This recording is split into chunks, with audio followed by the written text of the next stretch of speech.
Write a program to check whether the user entered number is even or odd. The first statement is import java.util.scanner. We need to import the package java.util because class scanner is located inside package util and package util is located inside package java. We are using class scanner to accept input from the user.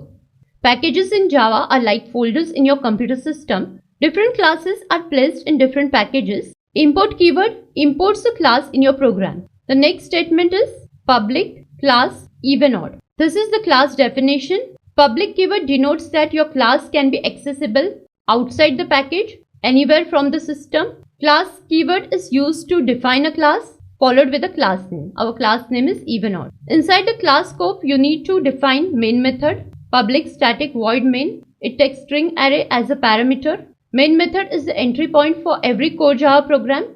Execution starts from here. The first statement of the code is we are creating object of type scanner, scanner sn equal to new scanner, and it takes system.in as an argument.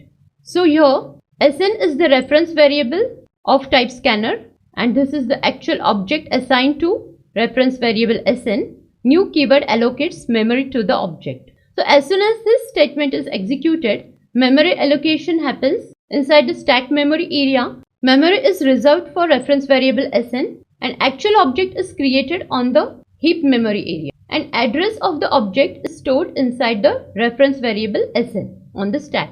Reference variable sn is pointing towards the actual object stored on the heap. Next statement is we are declaring a variable named n of type int. As soon as this statement executes, memory for variable n is reserved on the stack memory area. Over here, memory for variable n is reserved.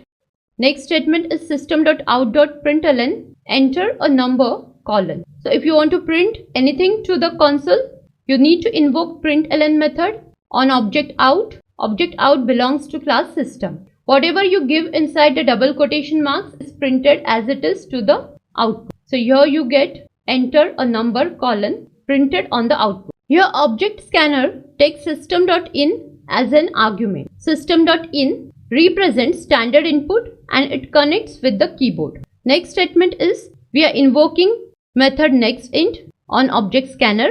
NextInt method reads the input entered by the user in an integer format. So suppose the user enters number 1211. So nextInt method will read this number 1211 in an integer format. And this user entered input is stored in variable n that is of type int. So inside the memory 1211 will be stored in here. If you want to read float, there is a method nextFloat and there are various methods belonging to scanner class that can read various types of inputs. In our program we need integer input. Now here comes the logic. We are writing if condition.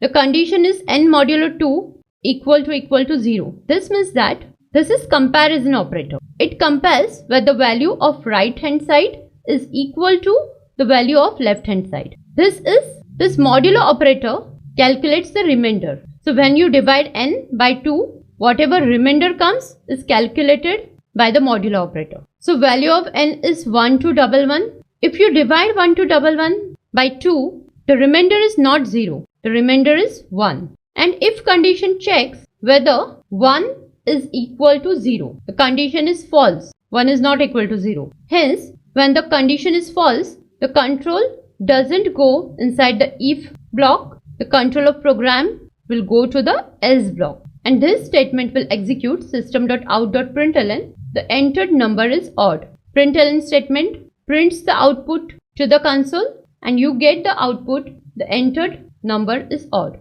If user enters some even number, then n modulo 2, you get the remainder 0. And in that case, this statement will be executed inside the if block. But here in our program, user has entered odd number. When you divide odd number by 2, the remainder is not 0. Hence the control goes to the else part. So this is how you can check whether the user entered number is even or odd.